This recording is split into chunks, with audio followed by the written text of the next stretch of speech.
Imagine por um instante. Imagine suas células musculares, as unidades fundamentais do movimento, como cidades antigas, vibrantes e muradas. Dentro dessas muralhas, a vida pulsa, a energia é gasta, o trabalho é feito. Mas toda cidade precisa de suprimentos, precisa de combustível. Do lado de fora, na corrente sanguínea, flui o mais vital desses combustíveis, a glicose. É o pão, o vinho, a matéria-prima para a existência. Mas há um problema fundamental, uma barreira intransponível. A muralha da cidade, a membrana celular, é impermeável à glicose. Ela não pode simplesmente entrar. Então, como a cidade prospera? Como o músculo se contrai? Como a vida acontece? A resposta reside em uma história de chaves, fechaduras e portões secretos, uma dança molecular de uma elegância quase inacreditável. Este é o roteiro sobre um desses portões, uma proteína transportadora chamada GLUT4. É a história do casamento bioquímico entre o músculo e a insulina, uma união orquestrada pela necessidade de energia. E como em qualquer bom drama, há uma reviravolta, um caminho alternativo, um plano de contingência forjado no fogo do esforço físico. Prepare-se para mergulhar na fisiologia que governa cada movimento que você faz, cada refeição que você come. Esta é a saga da lançadeira de glicose. Para entender a importância do GLUT4, primeiro precisamos visitar a cidade muscular em um estado de paz, em repouso. Imagine o período entre as refeições, ou durante o sono. O fluxo de nutrientes é baixo. Os níveis de glicose no sangue estão estáveis, controlados. Neste cenário, a cidade não precisa de um influxo massivo de combustível. Ela opera em modo de manutenção. Dentro do citoplasma de cada célula muscular, flutuando em um mar de organelas e proteínas, existem pequenas bolhas, ou vesículas. Pense nelas como veículos de carga, esperando em um depósito subterrâneo. E dentro desses veículos está a nossa carga preciosa, milhares de proteínas transportadoras GLUT4.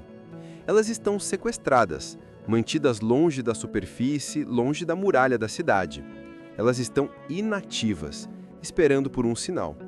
A membrana celular, a sarcolema, está desprovida de maioria de seus portões de glicose.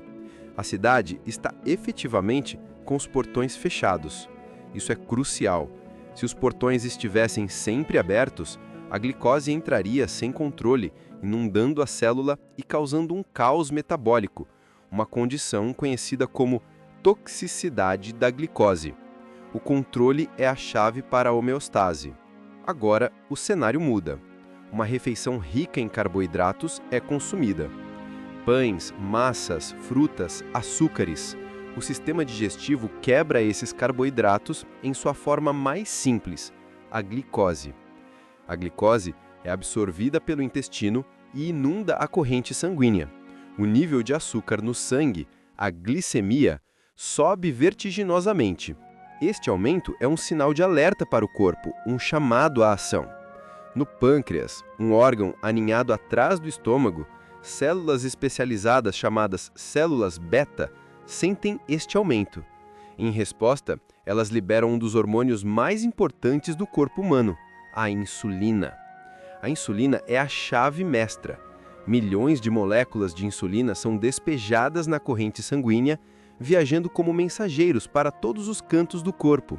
Seu destino principal: as grandes cidades consumidoras de glicose, o fígado, o tecido adiposo e, crucialmente para a nossa história, os músculos esqueléticos, que representam o maior reservatório de glicose do corpo. A molécula de insulina chega à superfície da célula muscular e encontra sua contraparte perfeita, o receptor de insulina. Este receptor é uma proteína complexa que atravessa a membrana celular com uma parte do lado de fora e uma parte do lado de dentro. A ligação da insulina ao seu receptor é de uma especificidade espantosa, como uma chave única encaixando em uma fechadura complexa. E quando essa chave gira, a mágica acontece. A cidade está prestes a receber uma ordem do comando central. O que se segue não é um evento simples, mas uma cascata de sinalização intracelular, uma série de reações em dominó que amplificam a mensagem inicial. É aqui que a verdadeira complexidade e beleza da biologia celular se revela. Quando a insulina se liga, o receptor muda de forma. Sua porção interna, que possui atividade enzimática, é ativada. É uma enzima do tipo tirosina quinase. Sua primeira ação é se autofosforilar. Isso significa que ela adiciona grupos fosfato a si mesma, em resíduos específicos de tirosina. Pense nesses grupos fosfato como bandeiras de sinalização, ou luzes de neon que se acendem, dizendo: o receptor está ativo, reúnam-se aqui. Essas bandeiras de fosfato atraem uma série de proteínas adaptadoras. A mais importante delas é o substrato do receptor de insulina 1, ou IRS1. O IRS1 se acopla ao receptor ativado e, por sua vez, é fosforilado pelo receptor em múltiplos locais. Agora, o IRS1 se torna uma plataforma de ancoragem ainda maior, um verdadeiro painel de controle iluminado, capaz de recrutar e ativar a próxima onda de proteínas. Uma das enzimas mais cruciais que se liga ao IRS1 fosforilado é a fosfoinositidil 3-quinase, PI3K. A ativação da PI3K é um ponto de não retorno na via. Uma vez ativa, a PI3K realiza uma tarefa muito específica. Ela encontra um lipídio na face interna da membrana celular, chamado PIP2, e o converte em PIP3, adicionando um grupo fosfato. A membrana celular agora está sendo marcada com um novo sinal, o PIP3. Este PIP3 age como um farol, atraindo a próxima peça do quebra-cabeça. E essa peça é uma das proteínas mais centrais na sinalização celular, um verdadeiro general no campo de batalha bioquímico, a proteína quinase B, mais conhecida como AKT. A AKT é recrutada para a membrana pelo PIP3 e, uma vez lá, é ativada por outras quinases, como a PDK1. Agora, com a AKT totalmente armada e ativa, temos o elo final para o nosso objetivo. A AKT ativa, por sua vez, fosforila uma série de alvos. Um dos mais importantes para a nossa história é uma proteína chamada AS160. Em seu estado normal, não fosforilado, a AS160 age como um freio, uma âncora, que mantém as vesículas contendo GLUT4 presas no interior da célula, impedindo-as de se moverem para a superfície. A âncora é liberada. Com o freio liberado, as vesículas de GLUT4 recebem o sinal verde. Elas começam sua jornada, movendo-se através do citoplasma em direção à periferia da célula, guiadas pelo citoesqueleto. É uma migração em massa. Milhares de veículos de carga correndo para os portões da cidade. Ao chegarem à membrana, as vesículas se fundem com ela, em um processo chamado exocitose. Sua membrana se torna parte da membrana da célula e sua carga, os transportadores GLUT4, são inseridos na superfície, expostos ao ambiente externo. De repente, a muralha da cidade, antes impenetrável, está agora cravejada por milhares de portões abertos. A consequência é imediata e dramática. A concentração de glicose no sangue é alta e dentro da célula é baixa. Seguindo este gradiente de concentração, a glicose flui para dentro da célula através dos transportadores GLUT4. Não é necessário energia para este transporte, é um processo de difusão facilitada. O GLUT4 simplesmente oferece um canal para a glicose passar. Assim que uma molécula de glicose entra, ela é imediatamente recebida por uma enzima chamada hexoquinase, que a fosforila, transformando-a em glicose 6-fosfato. Este ato de fosforilação tem duas funções geniais. Primeiro, ele aprisiona a glicose dentro da célula, pois a glicose 6-fosfato não pode sair pelo transportador GLUT4. E segundo, mantém o gradiente de concentração de glicose baixo dentro da célula, garantindo que mais e mais glicose continue a entrar. Essa glicose recém-chegada tem dois destinos principais. Pode ser usada imediatamente para produzir energia, através de um processo chamado glicólise, alimentando as necessidades imediatas da célula, ou, se a energia não for necessária no momento, ela pode ser armazenada para uso futuro. As moléculas de glicose são unidas em longas cadeias, formando uma molécula complexa chamada glicogênio. O músculo armazena glicogênio como sua reserva de combustível local, pronta para ser usada quando a demanda aumentar. A cidade está estocando seus suprimentos. O sangue é limpo do excesso de glicose e o músculo é abastecido. A homeostase é restaurada. Tudo graças a essa cascata de sinalização primorosa, iniciada por uma única chave: a insulina. A AMPK ativada, assim como a AKT na via da insulina, também pode fosforilar a proteína de freio AS160. Ela faz isso em locais ligeiramente diferentes, mas o resultado final é o mesmo. O freio é liberado, a âncora é levantada e as vesículas de GLUT4 são sinalizadas para se translocarem para a membrana celular. Os portões se abrem, a glicose entra, o músculo é abastecido. E aqui está o ponto mais crucial e fascinante de toda essa história. Esta via é completamente independente da insulina e de toda a sua cascata de sinalização. A contração muscular contorna todo o sistema do receptor de insulina IRS1, PI3K e AKT. É um caminho direto, uma linha de emergência ativada pela própria necessidade de energia. Outros fatores relacionados ao exercício, como o aumento do cálcio intracelular liberado durante a contração, também contribuem para este processo, criando uma rede de segurança robusta. As implicações desta dualidade são profundas. Primeiro, para o desempenho.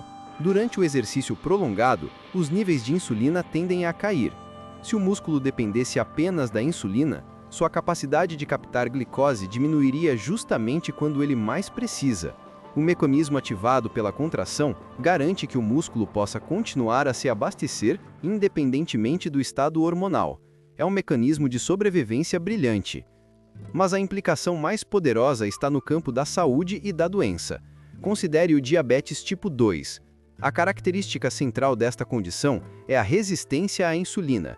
Isso significa que, por uma variedade de razões complexas, a via de sinalização da insulina está quebrada. A chave insulina está presente, talvez até em excesso, mas a fechadura, o receptor ou a maquinaria interna, IRS1, PI3K e AKT, não respondem adequadamente. A cascata de sinalização falha. As vesículas de GLUT4 não recebem o comando para se moverem. Os portões permanecem fechados. O resultado: a glicose não consegue entrar nas células musculares de forma eficiente e se acumula perigosamente na corrente sanguínea, causando hiperglicemia e uma série de danos a longo prazo em todo o corpo.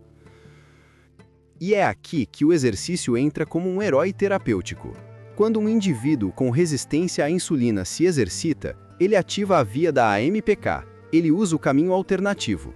Ele abre os portões de glicose por um mecanismo que não está quebrado. O exercício literalmente cria um desvio molecular ao redor do defeito metabólico.